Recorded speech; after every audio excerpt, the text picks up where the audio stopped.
Hello friends, welcome to SSC coaching centre. दोस्तों, गणित के बहुत ही इंपॉर्टेंट क्वेश्चन लेकर के आ रहा हूं, जिससे कि सभी एग्जाम्स में तैयारी आपकी पूरी पक्की रहेगी। आप यूपी पुलिस की तैयारी कर रहे हैं, ठीक है, लोको पायलट की तैयारी कर रहे हैं आप, या फिर आप एसएससी जीडी की तैयारी कर रहे हैं, तो ये प्रश्न सभी एग्जाम्स के लिए महत्वपूर्ण है। आप पूरा वीडियो देखिएगा। चलिए स्टार्ट करते हैं। पहला सवाल है आपका, ए व वी की वर्तमान आयु का अनुपात 3:5 है। 10 वर्ष बाद उनकी आयु का अनुपात 5:7 हो जाएगा, तो ए की वर्तमान आयु क्या है? देखिए, दो व्यक्ति हैं ए और बी, ठीक है। इनका जो अनुपात दे रखा है वो है 3:5 और 10 वर्ष के बाद में यह अनुपात 5:7 हो जाएगा। 5:7 हो जाएगा 10 वर्ष के बाद में। देखिएगा, पहले अनुपात 3:5 था, 10 वर्ष के बाद में 5:7 हो गया। यानी कि पहले वर्तमान में ए की आयु अनुपात में 3 थी और फिर कितनी हो गई? 5। कितनी बढ़ गई? अनुपात में बढ़ गई 2। बी की आयु 5 थी, बढ़कर के हो गई 7। अनुपात में कितनी बढ़ गई? 2। यानी कि अनुपात में बढ़ रहे हैं हम 2 और यहां पे वर्ष कितना बढ़ रहे हैं? 10। यानी कि 2 अनुपात की वैल्यू 10 के बराबर है, तो 1 अनुपात की वैल्यू 5 के बराबर होगी। आपसे पूछ रहे ए की वर्तमान आयु क्या है, तो ए की वर्तमान आयु का अनुपात 3 है, तो ए के रेशियो बराबर 5, तो 3 रेशियो बराबर कितना? 15। यानी कि आपका जो सही आंसर आ जाएगा वो कितना आ जाएगा? 15। ए की वर्तमान आयु क्या रहेगी? 15 रहेगी। अगला सवाल है, दो संख्याओं में 7:9 का अनुपात है। प्रत्येक संख्या में 5 जोड़ दें तो उनमें 4:5 का अनुपात हो जाता है। बड़ी संख्या ज्ञात कीजिए। देखिए, दो संख्याएं हैं, ये पहली संख्या हो गई और ये आपकी दूसरी संख्या। इनका अनुपात हमें दे रखा है 7:9, यही तो है। अब उसने बोला कि प्रत्येक संख्या में 5 जोड़ दें। प्रत्येक संख्या में क्या करें? 5 जोड़ देते हैं, तो अनुपात 4:5 हो जाता है। कितना हो जाता है अनुपात? 4:5 हो जाता है, यही तो है। अब देखो, अनुपात में हम क्या कर रहे हैं? अनुपात पहले 7 था, घट करके हो गया 4। बढ़ गया क्या घट गया? ये तो घट रहा है। 9 था, घट करके हो गया 5। घटा कि बढ़ा? देखो, घट गया। यहां पे तो घट गया 3 और यहां पे घट गया 4। बराबर बराबर नहीं घटा, जैसे पहले क्वेश्चन में बराबर घटना था। जैसे यहां पे भी 2 घटा तो यहां पे भी 2 घटना था, लेकिन यहां पे 3 घट रहा है, यहां 4 घट रहा है। तो इसको आप क्या करोगे? सही फॉर्म में पहले बना लोगे। तो ये 7:8 है ना, 7:8 है। अब आप क्या करोगे? इसमें आपको करना क्या रहेगा? जैसे हमारा 7:9 है, सॉरी, ये 7:8 नहीं, 7:9 है, ठीक है। ये पहले वाला अनुपात हमारा 7:9 है। अब हमें करना क्या है? जैसे यहां पे 3 वर्ष का अंतर है, तो यहां पे भी अनुपात में भी 3 का ही रहे, ठीक है। ये काम करना है। तो देखिए, करेंगे क्या? आपके पास आप करना क्या रहेगा? 7:8 आपके पास 9 था। अब आपके पास दूसरा अनुपात क्या है? 4 और 5।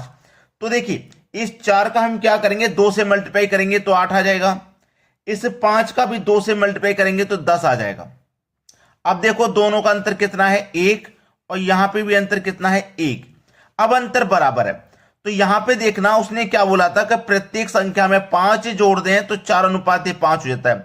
प्रत्येक संख्या में 5 जोड़ दें, तो देखो हम अनुपात में कितना कितना जोड़ रहे हैं? 1 ही तो जोड़ रहे हैं। यानी कि 1 अनुपात की वैल्यू 5 के बराबर है। जब 1 अनुपात की वैल्यू 5 के बराबर, तो आपसे पूछा है बड़ी संख्या क्या होगी?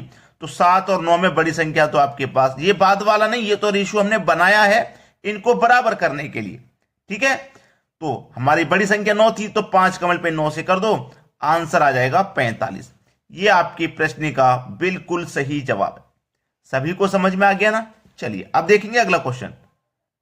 अगला प्रश्न है, दो धातुओं के 80 ग्राम मिश्रण में दोनों का अनुपात 5:3 है, ठीक है। दो धातु हैं, ये पहली धातु और ये दूसरी धातु, दोनों का अनुपात है हमारे पास 5:3। दूसरी धातु की कितनी मात्रा बढ़ा दी जाए कि अनुपात 5:4 हो जाए?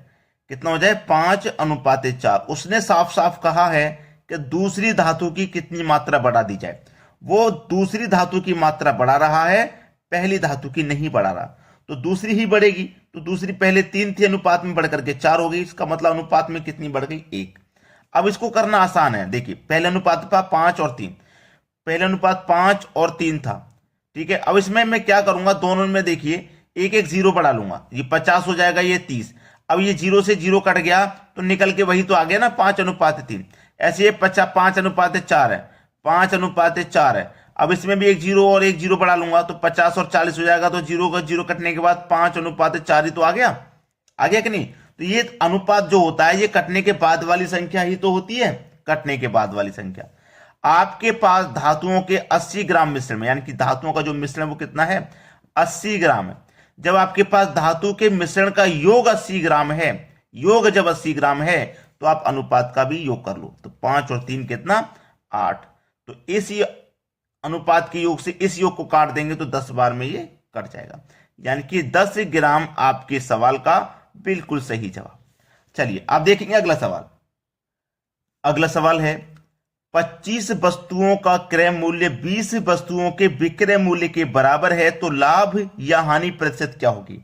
देखो 25 वस्तुओं का क्रय मूल्य, क्रय मूल्य मतलब कॉस्ट प्राइस, बराबर है 20 वस्तुओं के विक्रय मूल्य, विक्रय मूल्य मतलब सेलिंग प्राइस के, ठीक है। ये सवाल है। अब देख लो इस सवाल में होगा क्या, ये कॉस्ट प्राइस है ना इधर, अब मैं सेलिंग प्राइस को इधर लेके आऊंगा तो कॉस्ट प्राइस के बटे में सेलिंग प्राइस हो जाएगा बराबर, ये तो इधर आ गया ना, इधर कितना बचा 20। अब इस 25 को इधर लेके जाऊंगा तो 20 के बटे में 25 आ जाएगा, यानी कि कॉस्ट प्राइस आपका 20 रुपया है, सेलिंग प्राइस 25 रुपया। अब 20 रुपए की चीज को आप 25 रुपए में बेचेंगे तो 5 रुपए का फायदा होगा, और फायदा हो चाहे नुकसान हमेशा कॉस्ट प्राइस पर निकलता है। कॉस्ट प्राइस 20 है और प्रतिशत में बताने के लिए आप 100 से मल्टीप्लाई करोगे तो 20 से 100 5 बार में कटेगा और 5 और 5 का मल्टीप्लाई हो जाएगा 25%। ये हो गया ना प्रश्न का बिल्कुल सही आंसर।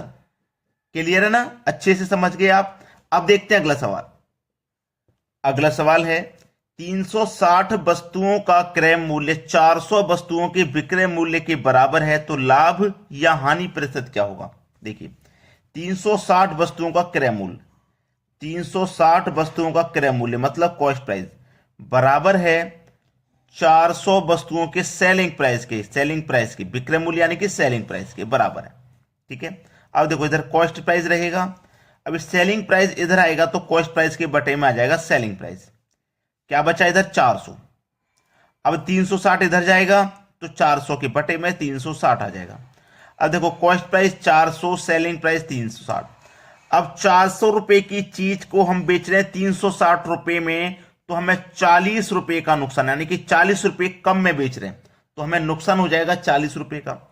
अब नुकसान हो चाहे लाभ हो हमेशा कॉस्ट प्राइस पर निकलता है, कॉस्ट प्राइस 400 है और प्रतिशत के लिए 100 से आप मल्टीप्लाई करोगे तो 2 जीरो से आपके ये 2 जीरो कट के 4 से 40 10 बार में कट जाएगा, लेकिन माइनस का होने की वजह से यहां पे 10% की हानि है। ये आपका सही आंसर है।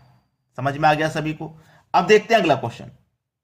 अगला क्वेश्चन रहेगा कि 3 क्रमांकित संख्याओं का योग 18 है तो अगली 3 क्रमांकित संख्याओं का योग ज्ञात कीजिए। 3 क्रमांकित संख्याओं का योग 18 है, ठीक है। देखो एक संख्या, 2 संख्या, 3 संख्या, तो उन्होंने पर पूछा है कि अगली 3 यानी कि 1 2 3 अगली 3 का योग क्या होगा, जबकि इन संख्याओं का योग 18 है। देखो करने का सबसे सरल तरीका बता रहा हूं। इन 3 संख्याओं का योग आपके पास क्या है, 18 है। योग 18 है ना, संख्या कितनी है 1 2 3, तो 3 से इसमें डिवाइड कर दो। 3 से जब इसमें डिवाइड करेंगे तो कितनी बार डिवाइड जाएगा, ये जाएगा 6 बार में। तो ये जो 6 निकल के आया है ना, ये बीच वाली संख्या है आपका। अब संख्या कैसी, क्रमांकित यानी कि लगातार, तो 6 के बाद वाली संख्या 7 और 6 से पहले वाली 5। अब इनको जोड़ो कितना होगा, 7 5 12 6 18 हो गया। यानी कि जितनी बार में कटता है ये जो संख्या निकल के आती है ये बीच वाली संख्या होती है और इसको औसत भी कहते हैं। अब उसने बोला था कि अगली 3 क्रमांकित संख्याओं का योग, अगली 3 इन संख्याओं से अगली 3, तो 7 के बाद अगली 8 फिर 9 फिर 10, यही तो आएगी। इनका योग क्या है, इनका योग पूछ रहा है। तो देखो 10 और 9 19, 19 में जोड़ दो 8, ये हो जाएगा 27। इनका योग कितना है, 27 है। यही आपके सवाल का बिल्कुल सही जवाब है। तो जिन बच्चों ने अभी तक लाइक नहीं किया वीडियो को लाइक कर दें, शेयर नहीं किया शेयर कर दें। ठीक है दोस्तों, धन्यवाद।